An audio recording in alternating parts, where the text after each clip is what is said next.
The dreaded boost leak, something slowing every diesel owner down on their diesel truck. It is caused by the intercooler system not being sealed all the way, causing the compressed air to escape, meaning that less air is able to reach the turbocharger and in return provides decreased performance. That is the problem I'm going to be fixing today on my 6.0 Powerstroke, using these new intercooler pipes from SPELAB. We've got the intercooler pipes for this 6.0 Powerstroke behind me, and we're going to be fixing the boost leak on it. If you guys want to pick up this exact kit, it'll be in the description down below. I have more problems now. I am starting to build an oil leak, and I also have a coolant leak from the water pump. So we got two new leaks coming up, pushing it pretty hard on the performance tune. Yeah, it's definitely not looking the greatest. So that being said though, we're gonna go ahead, and it shouldn't take that long to put these in there. I'm gonna show you guys how to install them, and then we're gonna do a little driving test after. Stay tuned. Sorry, we're gonna get this clamp off using the ratchet. I'm just gonna use a flathead screwdriver to get this other one off. Then we should be home free. Probably need to get this downside off. That is a 10. Oh yeah, 3/8 works too. 10 or 3/8 down here. All right, we got a 3/8. It's an 11 for the boot down at the bottom. So remember, we got to pull off both here because we're changing the boots as well. Don't forget about this bolt up here, guys, on the alternator. That's going to be a 13 millimeter.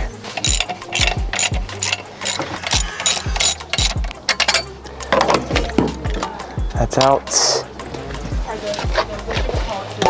All right, got the first one out. Gonna get this boot off now down here. Okay. God, look how bad these are, guys. It definitely needs to be changed, that's for sure. What you're gonna do for these guys is you wanna match up the boot that it came off of with the new one. So you can see these metal rings around it. That's exactly what we're gonna be using on that one. We're gonna put the metal rings around it. So the new ones are 10 millimeters. So we're gonna use the new clamps to do that now. I'll slip it all the way on there. Now we throw this guy in. Now we're gonna get into here. Now we're gonna take off the other side here before we put the new one on. Looking for the top here.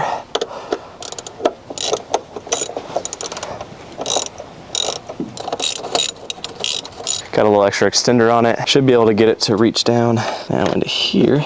Yes, sir. Okay, pull the intake out so we can get to this second little clamp here. It's never just a 10-minute project with this fucking truck. Get that guy out of there. Okay. All right, guys. Cold side pipe out. So it's gonna go from there like that. Let me get the clamp on there. So these little smaller ones are for actually up top there, but these bigger ones are gonna go down here.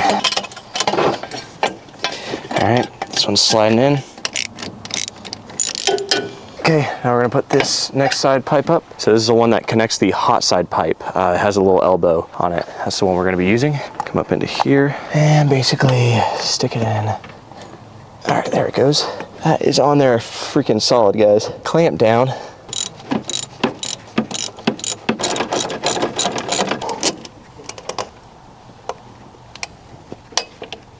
It's time for the cold side pipe, which shouldn't be that hard. I'll start with the bottom one first. Big inlet goes towards the front of the truck. Smaller one goes to the outside. All right, and it's gonna go like that.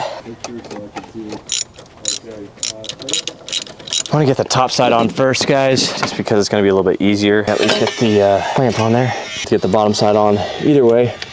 All right. All right. Oh shit, I forgot to put the fucking clamps on.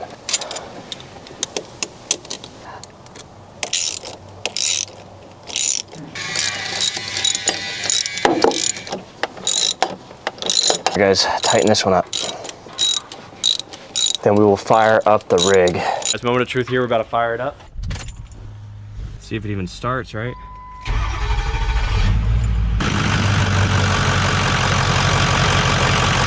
Little rev, put it to the performance tune.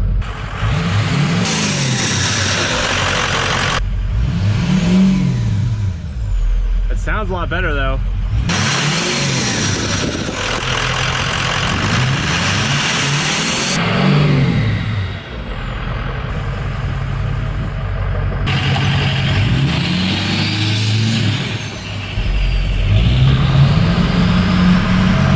There's no boost leak at all anymore.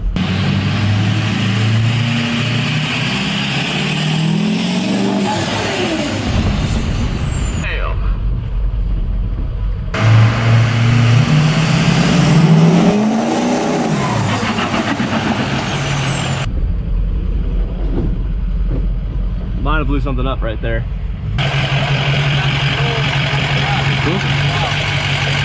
If you want to pick up the intercooler pipes, they'll be in the description down below. Thank you guys for watching. Peace out.